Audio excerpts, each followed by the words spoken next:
로마서 53번째입니다. 잘 살고 못 산 것의 차이는 로마서 5장 10절에서 11절 두 절만 봅니다. 함께 봉독하시죠. 곧 우리가 원수 되었을 때 그 아들의 죽으심으로 말미암아 하나님으로 더불어 화목되었은즉 화목된 자로서는 더욱 그의 살으심을 인하여 구원을 얻을 것이니라. 이뿐 아니라 이제 우리로 화목을 얻게 하신 우리 주 예수 그리스도로 말미암아 하나님 안에서 또한 즐거워하느니라. 아멘. 자, 이렇게 또 한 해가 갑니다. 작년 송구영신 예배 드린 게 진짜 엊그제 같은데 이제 나이를 먹으면 먹을수록 세월은 더 빨라지는 것 같아요. 그냥 눈 깜짝했는데 또 오늘이 올해의 마지막 날입니다. 매년 이맘때쯤이면 사람들은 한 해를 반추해 보면서 스스로 결산을 해보곤 하죠. 올 한 해는 얼마만큼 열심히 살았는지, 또 얼마만큼의 소득을 냈는지, 얼마만큼 사람들에게 인정을 받았는지 등등 저마다 자신의 부가가치나 감가상각의 양을 계산을 해서 환호를 하기도 하고 반성을 하기도 합니다. 여러분은 한 해를 어떻게 보내셨습니까? 어떤 정치인의 말처럼 살림살이 좀 나아지셨나요?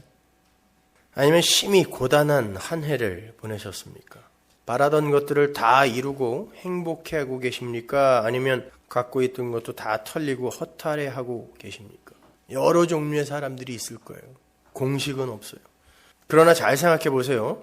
성도의 삶의 성공과 실패가 세상 사람들의 그 부가가치나 감가상각 계산에 의한 그 성패 판단과 같을 수 있나요? 우리도 똑같은 것을 갖고 거기에 일희일비해야 맞아요? 성도도? 성도의 성공과 세상 사람들의 성공이 정말 같은 것일까? 우리는 예수를 믿는다고 하면서도 여전히 세상의 세계관과 가치관을 갖고 자기 자신의 성패를 판단하는 그런 우를 범해요.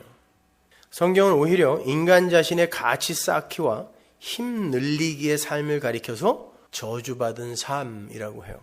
아담과 하와가 선악과를 따먹은 후에 하나님은 흙에서 나온 사람과 흙, 즉 땅을 저주해 버렸어요. 따라서 흙이 만들어내는 이 흙에서의, 땅에서의 모든 결과물은 하나도 빠짐없이 저주의 산물, 가시와 엉겅퀴가 되는 거예요. 근데 우리 성도라는 사람들조차 이 저주받은 땅에서 저주받은 인간들이 상정해 놓은 가치라는 것과 힘이라는 것에 그 다소와 유무에 따라 성공과 실패, 진보와 퇴보를 이야기하고 있는 거예요. 인간이 하나님 절대 의존의 자리에서 자진 하차한 후에, 선악과 사건 이후에 그렇게 됐죠. 자진 하차한 후에 스스로를 의지하여 스스로를 보호하고 지켜내고 발전시키는 그 방법으로 선택한 게 뭔 줄 아세요? 그것이 연합, 우리가 하나 되어 힘을 합하여, 바벨탑에서 그런 일이 일어났었죠.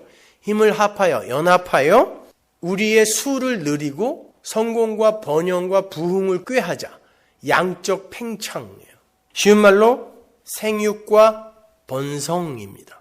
제가 전에 설명해드렸던 것처럼 하나님이 요구하신 생육과 번성은 예수 그리스도의 그 창조 사역, 그게 파라라는 단어거든요. 생육.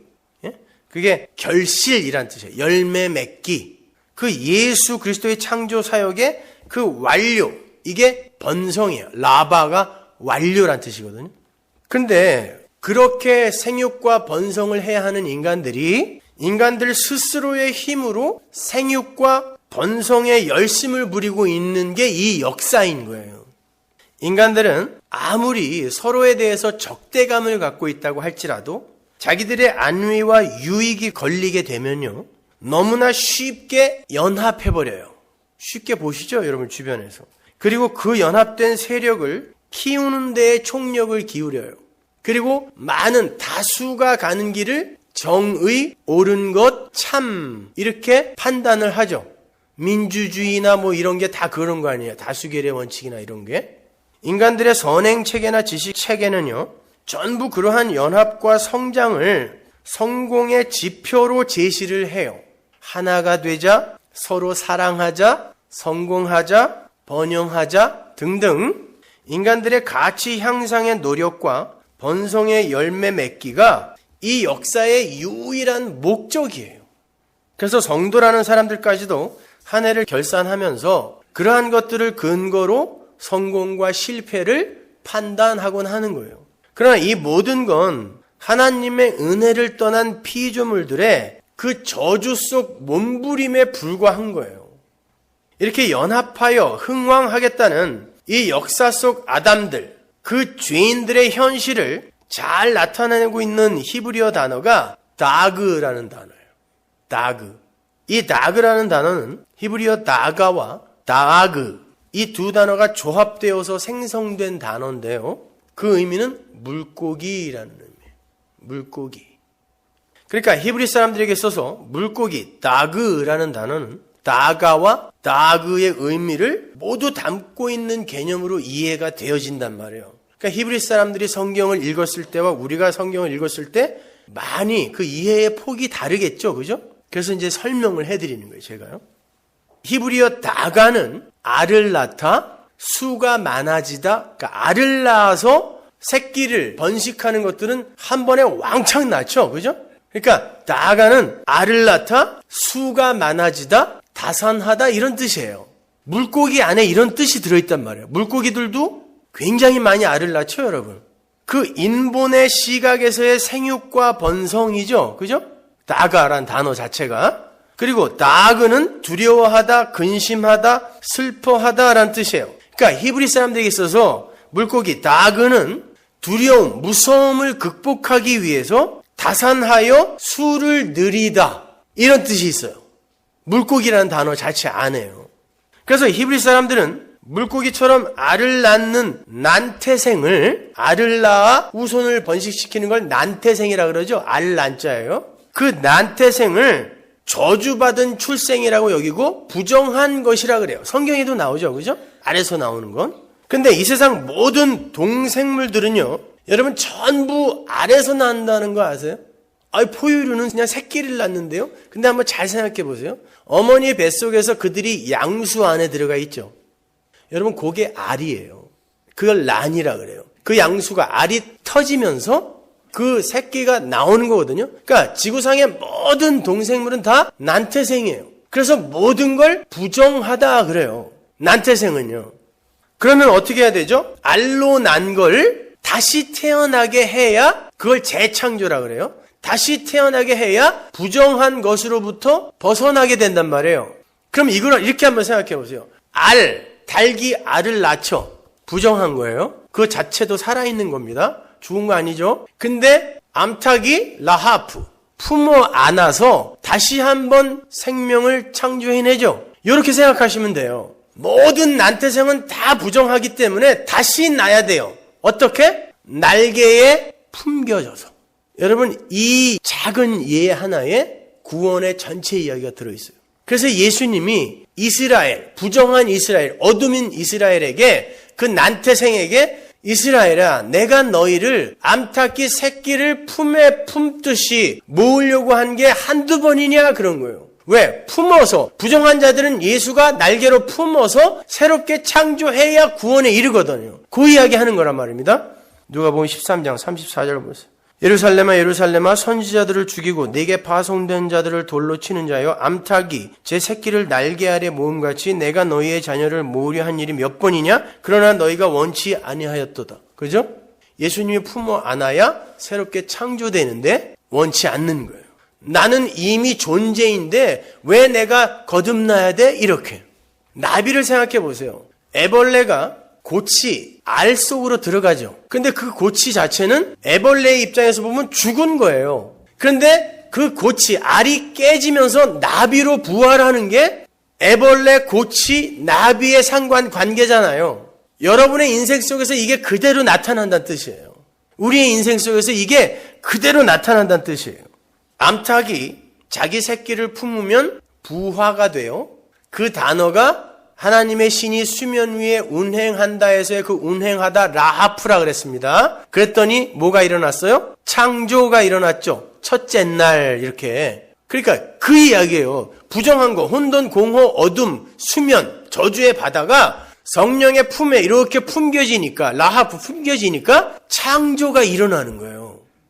그렇게 아래서 나오는 그 부정한, 수가 많은, 그 증가가 되는 이것만을 목적으로 삼는 그런 부정한 이 역사 속 피조물들이 하나님의 날개 아래에서 다시 품어져서 새로운 피조물로 탄생하게 되는 게 역사 속에서의 구원의 모습이에요. 그래서 이스라엘의 출애굽을 하나님이 날개로 덮어서 날개 위에 얹어서 구원해냈다, 이렇게 이야기를 하는 거예요. 근데 이 날개라는 단어가 정확하게 옷자락이라는 단어와 똑같은 단어라고 그랬죠. 근데 성경에서 옷자락으로 무엇을 덮다 그러면 뭐라 그랬어요? 신랑의 옷자락으로 신부를 덮다 그러면 혼인이에요. 그게요. 그죠? 그래서 룻기에 보면 당신의 옷자락으로 나를 덮으소서 그러죠. 결혼해 주세요, 이런 뜻이에요. 그러니까 이런 이야기예요. 이 역사는 어떻게 하나님이 자기의 은혜의 옷으로 신부에게 덮어서 그 부정한 신부를 하나님과 방불한 존재로 끌어올리는가를 보여주는 거. 그게 이 역사란 말입니다. 그래서 성경에 구원받는 하나님의 백성들과 물고기가 대비되고요. 그 물고기와 상관되는 배와 그물이 그렇게 많이 등장하는 거예요. 이제 여러분은 2012년에는 성경을 조금 더 깊이 보라고 제가 조금 깊은 설명을 해드리는 거예요. 그중 제가 하나만 보고 갈게요. 누가복음 5장 1절 보세요. 무리가 옹위하여 하나님의 말씀을 들을새 예수는 게네사렛 호숫가에 서서 호숫가에 두 배가 있는 것을 보시니 어부들은 배에서 나와서 그물을 씻는지라 예수께서 한 배에 오르시니 그 배는 시몬의 배라 육지에서 조금 뛰기를 청하시고 앉으사 배에서 무리를 가르치시더니 말씀을 마치시고 시몬에게 이르시되 깊은 데로 가서 그물을 내려 고기를 잡으라. 시몬이 대답하여 가로되 선생이여 우리들이 밤이 맞도록 수고를 하였으되 얻은 것이 없지만은 말씀에 의지하여 내가 그물을 내리리이다 하고 그러한즉 고기를 애운 것이 심이 많아 그물이 찢어지는지라. 이에 다른 배에 있는 동물을 손짓하여 와서 도와달라 하니 저희가 와서 두 배의 채움에 잠기게 되었더라. 계속 두 배가 나와요. 시몬 베드로가 이를 보고 예수의 무릎 아래 엎드려 가로되 주여 나를 떠나소서 나는 죄인이로소이다 하니 이는 자기와 및 함께 있는 모든 사람이 고기 잡힌 것을 인하여 놀라고 세베대의 아들로서 시몬의 동업자인 야고보와 요한도 놀랐습니다. 예수께서 시몬에게 일러 가라사대 무서워 말라 이제 후로는 내가 사람을 취하리라 하시니. 여러분이 너무 잘 아는 이야기죠. 설교를 하라고 해도 할 수 있죠. 이거 갖고요. 물고기를 잡던 시몬에게 앞으로는 물고기가 아니라 사람을 낚는 어부가 되게 하겠다라고 물고기와 구원받는 사람을 대비하고 있어요. 대조시키고 있단 말이에요. 사람을 낚는다는 건 저주의 바닷속에서 자기가 마치 살아있는 것처럼 착각하고 있는 그 물고기의 삶, 자기 가치의 확장, 물고기, 나가라는 단어 자체가 확장, 다수, 많아짐, 번성 이런 뜻이라 그랬잖아요. 그러한 물고기의 삶을 살고 있는 자를 건져 올려서 낚아 올리는 건 뭐예요? 물속에서 살아있다고 착각하고 있는 자를 낚아 올리는 건 뭐죠? 물고기 낚아 올리면 어떻게 돼요? 죽어요. 죽여서 살리겠다는 뜻이에요. 산자인 척하는 자를 낚아 올려서 죽여서 반드시 살려내게 하겠다는 뜻이에요. 누구에게? 베드로에게. 성도가 바로 하나님의 말씀으로 그 역할을 하게 되는 사람들이라는 뜻이에요. 근데 거기서 시몬의 배가 나와요. 여러분 시몬이라는 단어는 히브리어 그 시므온에서 나온 건데 이 시몬은 광야, 사막이라는 뜻이에요. 제가 전 시간에 성도에게 닥치는 기근, 기갈, 굶주림 이런 거에 대해서 설명해 드렸죠. 그죠? 3년 반의 기근, 하늘이 닫힘 이런 거예요. 거기에 생수이신 예수가 부어져서 어떤 일이 일어나게 되는가 이걸 설명해 드렸잖아요. 근데 시몬이라는 이름 자체가 사막, 광야란 말이에요. 베드로는 잘 아시죠? 페트라. 반석에서 뭐가 나와요? 생수가 나온단 말이에요. 그러면 시몬, 베드로라는 것 자체가 뭐예요? 광야 사막이었던 자를, 광야 사막인 자들은 물이 없는 자, 말씀이 없는 자들은 뭘 건져 올리는데 뭘 건져 올리냐면 그 말씀, 하늘에서 떨어지는 만나로 엉터리 이 세상에서의 번영과 확장과 자기 증명, 자아 실현 이런 것들을 끌어모으는 거예요. 열매로 맺는 거예요. 광야는, 시몬은. 그런데 베드로는 어때요? 생수가 쏟아지게 되면 사람, 구원받는 자가 올라오는 거예요. 요 대조를 하는 거예요. 그 시몬이 밤새 물고기를 잡다가 한 마리도 못 잡고 그물을 씻고 있었어요. 이게 원래의 이 세상 사람들, 예수를 믿는다고 하지만 엉터리 예수를 믿고 있는 사람들, 그 사람들의 결론이에요, 이게. 아무리 열심히 해도 마지막에는 벅벅 그물만 닦고 있는 거. 아무런 소득도 없는 거예요. 여러분, 예수님께서 육신을 입고 이 땅에 오셔서 구약을 그대로 삶으로 다시 살고 갔다라는 건 아시죠? 그죠? 예수님은 구약을 부정하러 오신 게 아니라 구약의 율법으로 예수를 설명해 놨는데 못 알아먹으니까 예수님이 오셔서 구약을 삶으로 살고 가신 거란 말이에요. 그래서 신약에 등장하는 여러 가지 소품들은 전부 구약적 배경을 갖고 있어요. 그래서 성경을 유기적으로 봐야 된다라고 제가 말씀드린 거예요. 그게 성경신학이라는 거란 말입니다. 구약과 신약을 따로 떨어뜨려 놓고 보면 안 된단 말이에요. 신약 성경에 자주 등장하는 그 배라는 소품이 궁극적으로 어디에서 설명이 완료가 되죠, 여러분? 잘 생각해 보세요. 어디에서 그 배라는 소품이 설명이 완료가 돼요? 요한계시록에 어떤 배가 나오잖아요. 계시록 18장 15절로 가보세요. 바벨론을 인하여 치부한 이 상품의 상고들이 그 고난을 무서워하여 멀리 서서 울고 애통하여 가로되 화이토다 큰 성이요 세마포와 자주와 붉은 옷을 입고 금과 보석과 진주로 꾸민 것인데 그러한 부가 일시간에 망하였도다. 각 선장과 각 처를 다니는 선객들과 선인들과 바다에서 일하는 자들이 멀리 서서 그 불붙는 연기를 보고 외쳐 가로되 이 큰 성과 같은 성이 어디 있느냐 하며 티끌을 자기 머리에 뿌리고 울고 애통하여 외쳐 가로되 화이토다 이 큰 성이요 바다에서 배부리는 모든 자들이 너의 보배로운 상품을 인하여 치부하였더니 일시간에 망하였도다. 여기에서 이 장사하는 배예요. 근데 이거는 바벨론이라는 걸 여러분 아시죠? 그죠? 바벨론을 배라 그래요. 그리고는 이 배가 장사하는 배라 그러죠. 근데 여기에서 계시록 읽어보면 사람의 영혼이 거래됐다는 거 아시죠? 영혼이 거래가 됐어요. 그들의 거래 품목에 사람의 영혼이 들어가 있다니까요. 뭐겠어요? 역사 속에 던져진 가짜 교회 이야기하는 거예요. 그냥 세상만 이야기하는 게 아니라 성경은 항상 성도와 성도인 척하는 자들에게 주어지는 거예요. 세상 사람들이 성경을 왜 봐요? 안 본다니까요. 성도인 척하지만 말씀을 제대로 못 받아들이는 가짜들과 그 진리를 아는 자들에게 준 게 성경이란 말이에요. 그러니까 이 배는 뭐냐면 사람의 영혼이 거래되는 그러나 장사하는 배. 예수님이 뭐라 그러죠?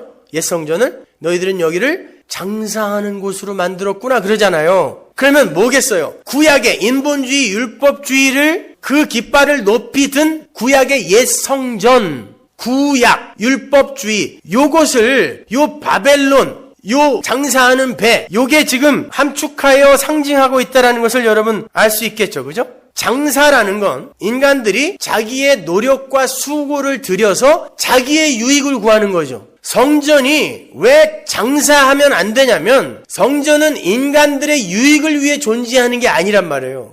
그래서 예수님이 그렇게 화낸 거예요. 왜 장사하는 곳으로 만들었냐고. 바로 이 바벨론이라는 인간들의 가치와 유익을 위한 그 배가 하나 등장하고요. 성경에는. 그리고 노아의 방주가 상징하는 예수라는 두 배가 등장해요. 잘 이해하세요. 요 배가 시편에도 나와요. 시편 48편 7절 보세요. 주께서 동풍으로 다시스의 배를 깨트리시도다. 우리가 들은 대로 만군의 여호와의 성, 우리 하나님의 성에서 보았나니 하나님이 이를 영영히 견고케 하시리로다. 다시스의 배라는 게 나와요. 다시스의 배를 동풍으로 부순다라고 하시는데 여기서 동풍이라고 번역이 된 카딤 르와흐가 르와흐는 뭐예요? 성령이죠. 근데 반대쪽의 영이에요. 카딤 르와흐. 그걸 동풍이라고 번역을 했는데 제가 지난 시간에 이 영이라는 거, 왜곡된 영, 더러운 영, 반면에 참된 영, 이게 대조된다 그랬죠, 성경에서. 근데 왜곡된 영, 더러운 영은 때때로 성경에서 귀신, 마귀 이렇게 번역이 된다 그랬잖아요. 요한복음 6장 33절 보세요. 살리는 것은 영이니 육은 무익하니라. 내가 너희에게 이른 말이 영이요 생명이라. 자, 말씀이 성령, 푸뉴마, 르와흐예요. 푸뉴마이고 생명, 조에다 이렇게 이야기하는 거예요. 말씀으로 오신 예수 안에 생명이 들어있다라고 선언한 요한복음 1장의 말씀이 지금 그대로 반복되고 있는 거예요. 그렇다면 무익한 육은 뭐겠어요? 무익한 육, 살려주는 그 말씀, 영과 반대되는 무익한 육, 말씀을 표피로만, 육의 영역의 안목으로만 바라보는 거, 그건 육이란 말이에요. 육의 안목으로 말씀을 보게 되면 모든 게 도덕과 윤리가 돼요. 그리고 사람들이 이 세상을 어떻게 살면 보다 훌륭한 인간으로 살 수 있는가에 대한 처세술로밖에 안 보이는 거예요. 그건 무익하다는 거예요. 살리는 건 진짜 말씀이라는 거예요. 영이에요, 그게. 그러니까 이 영은 사람을 살려낼 수 있는 유일한 거예요. 말씀은 사람을 살려낼 수 있는 유일한 거란 말이에요. 근데 영이 곧 말씀이요 생명이라고 그랬잖아요. 따라서 말씀은 예수로만 결론이 나야 되죠. 예수 안에만 생명이 있고 예수가 말씀이니까. 그러면 모든 말씀을 읽을 때 여러분이 거기에서 예수를 끄집어낸다면 그게 뭐겠어요? 그리고 삶을 살면서 모든 게 다 예수의 십자가 아니면 나는 존재도 아니야 라는 이 예수로 여러분의 삶이 결론이 나면 뭐예요? 여러분의 삶과 여러분이 말씀을 갖고 여러분이 뭐를 낳는 거예요? 예수를 낳는 거예요, 그게요. 그러니까 여러분이 말씀을 통하여 도덕과 윤리나 아니면은 여러분에게 강요되는 어떤 규범, 아니면 세상을 어떻게 하면 멋지게 살까에 대한 처세술 이런 걸로 읽게 되면 그건 무익하게 되는 거예요. 성경은 생명이신 예수에 관해서만 기록되어 있단 말입니다. 그래서 예수님도 그러잖아요. 너희들이 성경에서 영생이 있는 줄 알고 성경을 상고하는데 나에게는 안 오는구나. 왜? 성경이 나에 대해서 기록한 것인데 도대체 거기서 영생을 찾는다고 공부는 하는데 그리고 영생을 가졌다고 하는데 왜 나한테는 안 오냐라고 하는 거예요. 이게 육의 안목으로 말씀을 보는 자들에게 하는 일갈인 거예요. 이거요. 다시 시편 48편으로 갑니다. 거기서 다시스의 배, 그 다시스의 배라는 뜻이 장사하는 배란 뜻이에요. 어떤 지명이 아니라 장사하는 배예요. 다시스가. 근데 재밌는 게요. 다시스의 배와 하나님의 성이 대조되고 있죠. 다시스의 배와 하나님의 성이 대조되고 있단 말이에요. 하나님의 성은 예수 그리스도로 말미암게 되는 은혜의 나라, 하나님 나라를 가리키는 거예요. 그러니까 그 하나님의 성, 그 성 안에 들어가서만 우리는 안전한 거거든요. 쉽게 말해서 새 성전이신 예수 그리스도를 가리키는 거란 말이에요. 장사하는 배, 장사하는 성전, 즉 인간의 유익을 위해 존재하는 배는 반드시 멸망할 거고 하나님의 은혜의 배, 예수 그리스도라는 방주만이 저주의 바다 위에 오롯하게 뜨게 될 것이다 라는 그런 말이에요. 예수님께서 옛 성전에 들어가서 너희는 이곳을 장사하는 곳으로 만들어 놨다가 다시스의 배예요. 바벨론의 배, 그게 구약이란 말이에요. 그게 계시록에 가서 멸망하는 거예요. 세상에 있는 게 아니에요. 교회 안에 다른 모양으로 있는 가짜를 이야기하는 거예요. 그게 멸망하는 거예요. 그러니까 성경은 단순히 세상과 성도의 이야기를 그려놓은 게 아니라 교회라는 울타리 속에 알곡과 가라지에 대해서 기록을 해놓은 거라고 보시면 돼요. 아무튼 성경에 등장하는 두 배는 구약과 신약을 상징한다고 보시면 돼요, 여러분. 구약 안에 갇혀서 그 배 타면 죽어요. 예수라는 방주, 신약, 그 안에, 은혜 안에 들어가야 산다를 보여주는 거란 말이에요. 그걸 극명하게 대조해낸 게 요나서죠. 하나님께서 요나에게 구원의 말씀, 즉 복음을 갖고 구원의 말씀이요. 살려내라고 말씀을 갖고 가라 그랬어요. 그러니까 요나가 타고 가는 배는 하나님의 말씀이, 제대로 된 말씀이 실린 구원의 배여야 되는 거예요. 그래야 가서 구원해낼 수 있으니까. 그런데 요나가 어떻게 해요? 저런 자격 없는 자들을 왜 구원해요? 이게 뭐예요? 구약이죠. 그리고는 뭘 타요? 다시스로 가는 배를 타요. 그게 뭐예요? 장사하는 배예요. 인간의 가능성과 인간의 유익과 인간의 존재 확장 이런 거에 초점을 둔 다시스의 배, 이걸 타는 거예요. 요거는 풍랑 맞아 망해야 되는 거죠. 풍랑이 일어납니다. 그럼 다른 배, 말씀을 가진 진짜 살리는 배가 또 나와야 되잖아요. 요나가 그 배로 등장하는 거예요. 어떻게? 하나님이 요나를 물속에 집어넣어서 물속에 스올에 빠뜨려 죽이는 거예요. 그래서 스올, 지옥이 나오는 거예요. 그런데 그가 요나의 표적이라고 그러죠. 예수님의 십자가를. 요나가 죽음으로 말미암아 사흘 밤낮을 스올, 지옥 속에 있다가 나옴으로 말미암아 도대체 구원받을 이유가 없는 니느웨, 아수르 사람들은 이스라엘 사람들을 포로로 잡아가는데 혓바닥을 철사로 뚫어서 개구리처럼 질질 끌고 갔던 사람들이라고 했죠. 그 사람들과 풍랑에 파선해야 할 자들이 요나의 죽음으로 말미암아 살아나는 거예요. 이게 뭘 상징하는 거예요? 방주요. 노아의 방주. 제가 창세기 때 설명해 드렸잖아요. 너무 오래돼서 잊어버리셨죠? 노아의 방주. 요 두 배가 등장하는 거예요. 한 배는 다시스의 배, 장사하는 배. 저놈들은 아무 자격 없어요. 이게 맞는 것 같아요, 세상에서 보면. 근데 하나님이 아니라 그래요. 굳이 그를 빼서 죽여버리고 그가 자격 없다고 한 자들을 그 품에 넣어서 방주처럼 그들을 살려내요. 그래서 니느웨가 회개하는 그림이 나오는 거예요. 그걸 니느웨가 그럼 다 구원받았나? 이런 걸 우리가 미루어 추측할 필요는 없어요. 하나님은 교회 성도에게 그냥 뭔가를 가르쳐 주시는 것일 뿐이에요. 무슨 이야기인지 아시겠어요? 요 두 배의 이야기예요, 요나서가. 그러니까 인본의 배, 그 구약의 배는 사람을 죽이는 배고, 은혜의 배, 구원의 방주는 자격 없는 사람을 그냥 은혜로 거저 살려내는 하나님의 능력이요 사랑인 거예요. 그래서 노아의 방주 사건이 노아는 하나님의 은혜를 입었더라로 시작하는 거예요. 은혜의 방주예요. 노아가 자격이 있어서 탄 게 아니라. 두 배. 다시 누가복음으로 갑니다. 예수님 앞에 두 배가 놓여 있어요.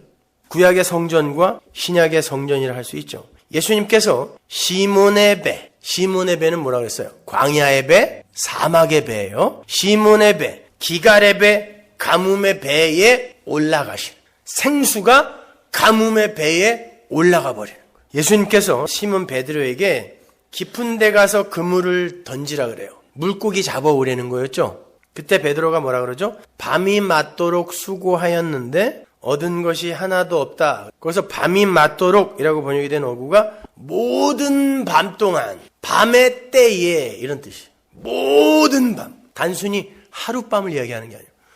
모든 밤, 어두움의 시간, 밤의 때에 수고했다 그러죠. 그 수고라는 단어도 코피아오라는 단어인데 이 단어가 부여된 수고, 부여된 노동이에요. 히브리 사람들에게 있어서 부여된 수고, 부여된 노동이 뭐죠? 율법이에요. 그래서 코피아오라는 단어는 율법적 수고를 이야기하는 거예요. 밤의 때에 광야, 사막인, 말씀이 없는 시몬이라는 존재가 코피아오, 율법적 열심을 내놓았더니 아무것도 소득이 없더라라는 뜻이에요. 아무것도 소득이 없더라. 여러분, 이건 단순히 우리의 힘으로는 아무것도 못해도 예수님이 명령하신 걸 그대로 순종하면 그물이 찢어지도록 고기를 잡는데 이 얘기가 아니에요. 성경은 다 예수의 이야기라고 그랬잖아요. 그 상태에서 예수님이 말씀을 던지세요. 인간들이 어떤 오해를 하고 있는지 가르쳐주기 위함이에요. 그때는 아직 교회에 하나님의 백성들에게 성령이 오시기 전이죠. 그러면 예수님의 말씀이 누구에게든 이해가 가면 안 돼요. 그래서 제자들도 이해 못하는 거예요. 그때 시몬 베드로가 그 말씀을 듣고 나가서 하나님의 뜻대로 무언가를 성공적으로 성취해내면 안 되는 거예요. 예수님은 항상 말씀으로 오세요. 그리고 말씀을 하세요. 그건 하나님의 말씀인데 성령을 받지 못한 자가 하나님의 말씀을 성취해내면 안 된다니까요. 그러니까 베드로가 고기를 많이 잡아온 건 성령이 오시기 전에 베드로가 고기를 많이 잡아온 건 우리 보고 이렇게 해라라고 교훈을 주기 위한 모델이 아니란 말이에요. 성령을 받기 전에 인간들의 열심과 노력으로 어떤 실수를 해내는지 보라는 거예요. 오히려요. 여러분, 성경이 어려워요. 쉽지 않아요. 하나님은 하나님의 말씀을 가린다니까요. 여러분, 그럴 거예요. 왜 그렇게 어렵게 하겠어? 누구나 다 읽어서 이해하게 하겠지. 네가 틀린 거야라고 말씀하실지 모르겠지만 하나님은 하나님의 백성 이외에 그 누구도 못 알아먹게 막았다 그랬어요. 하나님의 말씀을. 그래서 하나님의 백성 이외에는 이해가 안 가게 그냥 감춰버렸어요. 무스테리온으로 막아버렸다니까요. 절대로 누구나 다 읽고 이해할 수 있게 쉽게 안 썼어요. 생명나무 실과는 화염검으로 막혀있다니까요. 성도만 이해한단 말이에요. 자, 예수님께서 그물을 깊은 데에 던져서 무엇을 건져 올리라 그래요. 깊은 데라는 건 물고기를 잡을 수 없는 곳이에요. 그런데 물고기가 그물 가득 올라오죠. 게다가 그물도 찢어져요. 조금 전에 말씀드렸던 것처럼 물고기, 그 다그는 연합과 다산과 증대로 자신들의 안위를 지키고 가치를 자랑하려고 하는 율법 아래에서의 아담들을 상징한다 그랬어요. 이게 세상이에요. 요 물고기와 나중에 예수님이 넌 이거 말고 사람 낫게 할 거야 라고 구원받는 사람과 대조하는 걸 잊지 마시란 말이에요. 요게 율법 아래에서의 아담들이란 말이에요. 그 물고기가요. 나그가. 시몬은 베드로, 물을 내는 반석이 되어서 사람을 살려야 되는데 시몬인 상태에서는 말씀을 가지고도 물고기만 낚아 올리더라는 걸 보여주는 거예요. 거기에서 성경이 이상한 표현을 써요. 개역 성경이 시몬 베드로의 그물이 찢어졌다 그랬는데 그 디알흐레소라는 단어는 조각조각 나와서 깨지다라는 뜻이에요. 여러분 그물은 깨지지 않죠. 조각조각 부수어지다. 하나가 아니고 조각조각 부수어지다라는 뜻이에요. 그러니까 보세요. 성경이 온전히 예수로 이해되어지지 않고 조각조각 부수어져서 교훈이 되고 가르침이 되고 행동 강령이 되고 이래버리면 그게 물고기를 건져 올린다는 뜻이에요. 그물이 찢어졌다라는 건 고기가 너무 많아서 그냥 그물이 터져버렸다는 뜻이 아니에요. 그 원어를 보면요. 조각조각 나다. 그게 성경을 율법으로 보는 거예요. 성경, 율법은요, 예수거든요. 근데 율법을 규례, 명령으로만 보면 이게 신명기 28장이죠. 이 명령과 규례를 그러잖아요. 지키면 복받고 안 지키면 저주받는다. 명령과 규례로 보면 율법은 조각조각조각 세분화되는 거예요. 그걸로는 물고기밖에 건져 올릴 수 없어요. 아담 아래, 율법 아래에서의 아담들. 잠언 12장 13절 보세요. 악인은 입술의 허물로 인하여 그물에 걸려도 의인은 환난에서 벗어나니라. 입술의 허물이 뭐예요? 잘못된 말이에요. 말. 잘못된 말씀. 그 말씀에 대한 이해는 인간들을 그물에 걸리게 한다는 거예요. 인간의 행위, 도덕과 윤리와 성숙의 강요로 축약되는 구약의 오해된 말씀, 그걸 떠올리면 돼요.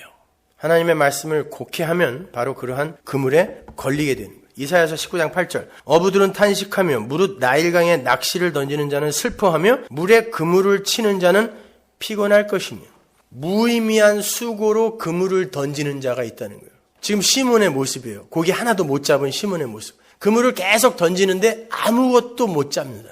피곤할 것이다. 전도서 9장 12절. 대저 사람은 자기의 시기를 알지 못하나니 물고기가 재앙의 그물에 걸리고 새가 올무에 걸림같이 인생도 재앙의 날이 호련히 임하면 거기 걸리느니라. 역시 물고기와 그물이 등장하죠. 그런데 하나님이 던지신 그물도 있죠. 비유 공부할 때 살펴봤잖아요. 마태복음 13장 47절 보세요. 또 천국은 마치 바다에 치고 각종 물고기를 모는 그물과 같으니. 여기에서 그물이라고 번역된 단어 사게네라는 단어는요, 장비하다, 장비를 갖추다, 가구라는 뜻이에요. 히브리 사람들이 성전에 비치되는 그 가구를 가리킬 때 세게네라는 단어를 썼어요.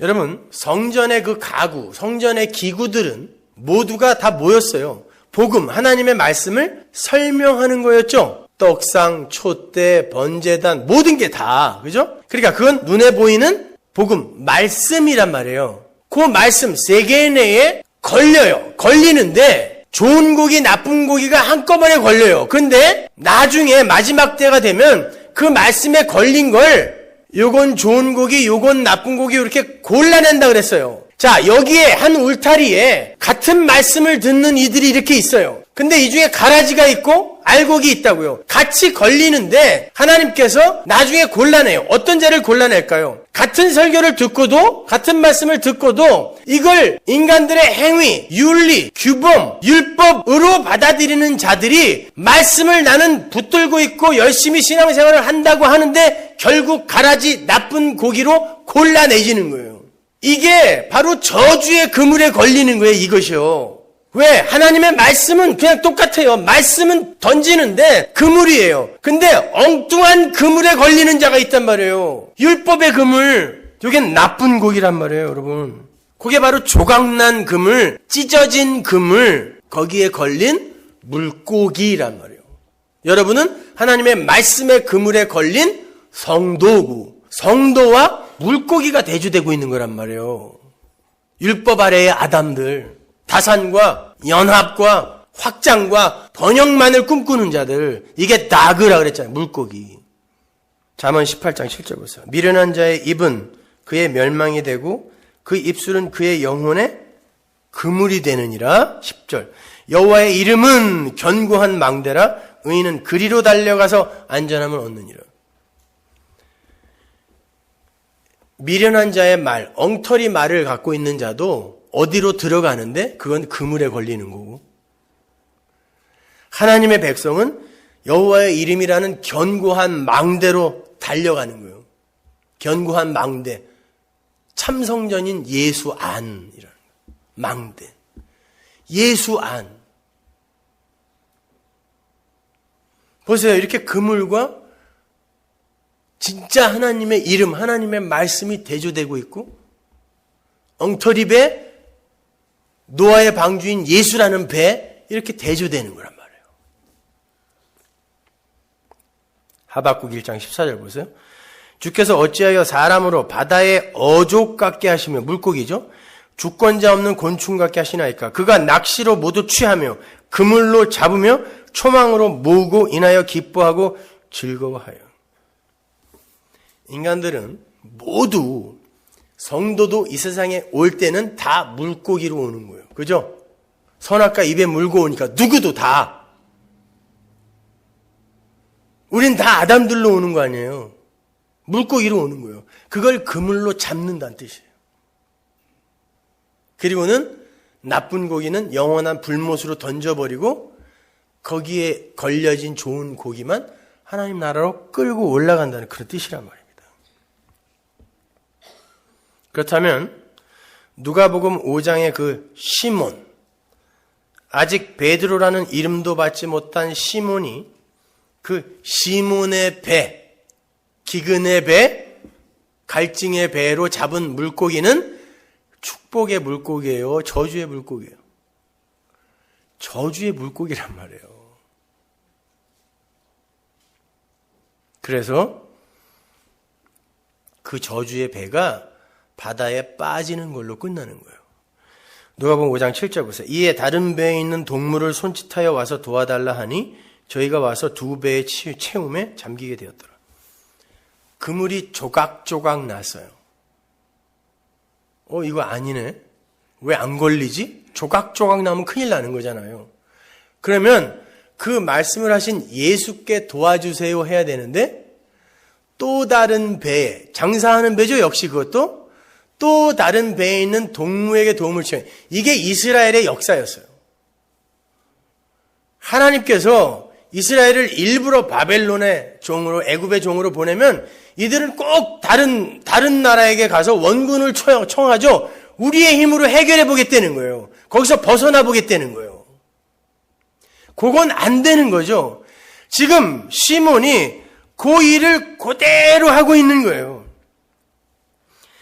여기에서 두 배가 모두 물에 잠겼다라고 하는데, 그건 고기가 너무 많아서 만선으로 돌아왔다는 뜻이 아니라, 그 뿌띠조라는 단어는 빠져서 가라앉아 버렸다는 뜻이에요.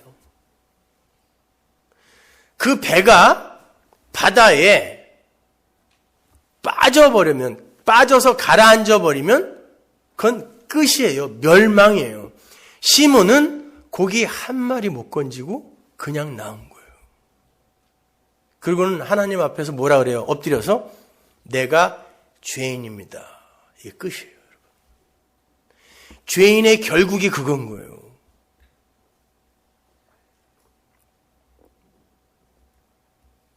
그런데 나중에 예수님이 부활하신 다음에 똑같은 일이 있는데 그때는 안 찢었어요.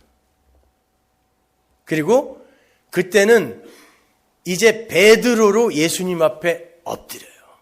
내가 죄인입니다가 아니라 내가 주님을 사랑합니다로 나가는 거예요.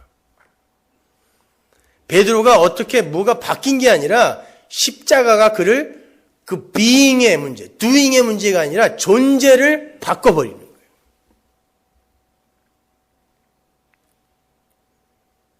빠져버린 거예요. 잡긴 잡았어요. 고기를 많이 잡았는데 빠져버렸어요. 멸망인 거예요.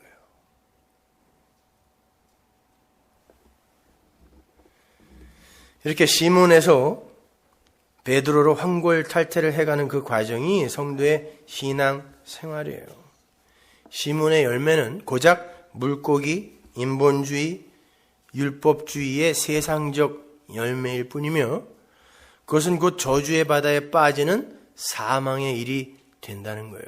그러니까 신앙생활의 시작은 나는 죄인입니다, 하나님. 나는 엉터리 물고기나 잡는 시몬입니다 라는 고백에서 시작되는 거예요. 거기서 시몬이 부름을 받는 거니까. 아, 나는 이런 놈이네요. 여기서부터 시작되는 거란 뜻이에요. 거기서부터 복을 받고 시작하는 게 아니라니까요. 물고기 왕창 잡게 해줬더니 야, 나에게 이런 복을 주는 분이야 하고 따라간 게 아니란 말입니다. 나는 엉터리 물고기나 잡는 시몬, 광야, 사막이구나 를 알아야 그 생수이신 예수를 쫓게 되는 거예요. 우리 서문화교회는 그거 하자는 거예요, 여러분. 다른 게 아니라.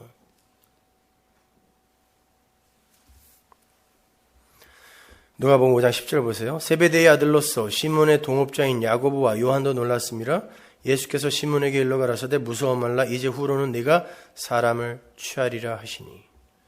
보세요. 이 에피소드는 고기를 많이 잡은 게 복이다. 그런 말도 안 되는 결론을 메시지로 담고 있는 게 아니라 그러한 추구를 부수어내어서 하나님의 백성들에게 그게 아닌 예수를 전하게 하는 사람을 낚는 자로 만들어내는 거, 그게 구원받은 성도의 삶이다를 설명하는 거예요. 여러분, 한 해를 결산하시면서 여러분의 재산이나 명성이나 보람 등을 손익계산서 위에 올려놓지 마세요. 그럼 화만 나요. 성도의 삶은 그런 존재의 부가가치를 향하여 매진하도록 프로그램되어 있지 않아요. 성도는 오히려 그러한 것을 추구하고 쌓는 삶에서 끌려 나와서 예수만을 의지하고 예수의 십자가만을 의존하는 망하는 자리, 부인되는 자리로 끌려가는 삶인 거예요. 그래서 시몬이 가족과 배와 그물을 다 차압당하고 거기서 고기 몇 마리 갖고 쫓아갔어요? 아니, 배가 가라앉고 알몸으로 나왔다니까요. 모든 것 다 뺏기고 예수만 쫓아가는 거예요. 그게 올바른 성도의 삶이란 말입니다. 그게 복이에요. 여러분은 올해 성공한 삶을 사셨어요? 실패한 삶을 사셨어요? 겉으로 보기엔 실패한 것 같죠? 살림살이가 안 나아졌단 말이에요. 그러나 빼앗기고 털리고 고난을 통과하는 삶을 사신 여러분이 성공한 거예요. 그게 진짜 성공이에요. 성도의 삶은 매 순간이 성공의 삶이에요. 매 순간이 승리의 삶이에요. 우리는 이미 성공한 사람들이고 이미 승리한 사람들이에요. 그들이 자기들에게 주어진 승리와 성공이 어떠한 방식으로 주어지게 된 것인지를 삶으로 확인하는 곳이 바로 이 인생이라는 광야란 말이에요. 왜 오병이어, 하늘의 만나를 설명하는 오병이어에 보리떡과 물고기가 등장하는지 이제 완결이 된 거예요. 그죠? 보리떡은 뭐였죠? 간음한 여자, 부정한 여자가 제물로 드린 떡이에요. 그건 짐승이 먹던 거라 그랬죠? 하나님, 제가 짐승 맞습니다. 하나님 떠나 다른 남자와 간음한 그런 여자 맞습니다. 죽어 마땅한 자 맞습니다. 라고 드리는 게 보리떡이라고 그랬어요. 물고기는 풍요와 다산과 자아 확장과 자아 실현만을 꿈꾸는 율법 아래의 아담들이 물고기라고 그랬죠? 예수님이 바로 그러한 짐승이 먹는 더러운 부정한 간음한 자 보리떡이 되시고 율법 아래의 아담, 그 뱀이 되셔서 우리에게 먹힌 거예요. 십자가 위에서 죽어서 우리에게 먹힌 거예요. 그 예수를 믿는 거예요, 기독교는. 떡과 물고기를 얻어내는 게 기독교가 아니라 그건 다 멸망되어져야 할 것이기 때문에 하나님이 그 보리떡과 물고기가 되어서 그걸 전부 죽여버리고 여러분의 자아를 확장시키고 발전시키고 성숙시켜서 하나님의 기뻐하는 자가 되는 게 아니라 그걸 예수가 죽여야 사는 거예요, 여러분은요. 여러분이 고치 속에 들어가 죽어야 나비로 부활한다니까요. 애벌레가 아이고 난 죽었네 그 순간 나비가 되는 거예요. 여러분이 성공한 사람 맞는 거예요. 그러니까 아프고 힘들고 어려운 한 해를 보내셨어요? 성공한 거예요. 이 중에서 제일 성공한 사람 나. 여러분도 마찬가지예요. 제일 성공하신 분들이에요. 힘들고 어려운 삶 하나님이 괜히 허락하시는 거 아니란 말입니다, 여러분. 절대로 그런 세상 사람들이 성패의 근거로 붙들고 있는 그런 걸로 여러분의 성공과 실패를 판단하지 마세요. 그리고 그걸로 슬퍼하거나 그걸로 좌절하거나 그까짓 거 조금 얻어냈다고 기뻐 펄펄 뛰지 마세요. 우리는 얼마만큼 내가 예수를 의존하는 자가 되었는가, 나는 진짜 예수 없으면 안 되는 자다라는 이 고백을 얼마나 더 분명하게 할 수 있는가로 성공과 실패를 판단해야 되는 거예요. 여러분, 모세가 이 인생을 어떻게 정의했어요? 이 인생은 어떤 거다? 마지막으로 그것만 보죠. 시편 90편 9절 보세요. 우리의 모든 날이 주의 분노 중에 지나가며 우리의 평생이 일식간에 다하였나이다. 우리의 연수가 70이요 강건하면 80이라도 그 연수의 자랑은 수고와 슬픔뿐이요 신속히 가니 우리가 날아가나이다. 모세가 정의한 성도의 인생이에요. 우리의 모든 날은 주의 분노, 뭐예요? 지옥의 백신. 지옥의 백신은 지옥이에요. 그러나 완전한 지옥이 아니라 조그만 지옥. 주의 분노란 말이에요. 왜? 이렇게 살면 죽어! 이게 주의 분노니까. 그래서 우리에게 지옥이 오는 거예요. 인생은 그런 지옥의 백신, 주의 분노로 감지가 되어져야 맞아요. 그리고 우리의 인생은 수고와 슬픔으로 신속히 지나가는 게 맞아요. 아무리 기쁘고 행복한 일이 일어나도 며칠 안 가잖아요. 그리고는 또 다른 눈물과 고통과 슬픔이 또 닥치고, 그렇게 수고와 슬픔으로 점철된 인생이 야곱의 고백처럼 나그네 인생길 130년에 내가 심히 고단한 삶을 살았다라는, 그러니까 빨리 하나님께 가야지, 그 하나님과 함께 해야지, 이 고백하는 거예요, 여러분. 그렇게 수고와 슬픔뿐인 인생을 사는 이들에게 예수가 보이고 십자가가 보여요. 그들에게만 예수의 피가 소중하게 느껴진단 말입니다. 다른 사람들처럼 주판을 튕기면서 한 해를 잘 살았느니 못 살았느니 성공했느니 실패했느니 그러지 마세요. 보리떡에 부정한 물고기에 불과한 그 광야의 시몬들을 이렇게 말씀을 잘 이해하는 반석인 베드로로, 생수를 뿜어내는 베드로로, 여러분이 말씀을 이해한 것 자체가 그 말씀의 전이자로 쓴 거예요, 이미요. 그래서 사람을 낚는 거예요, 그것이요. 그렇게 불러내신 그 하나님을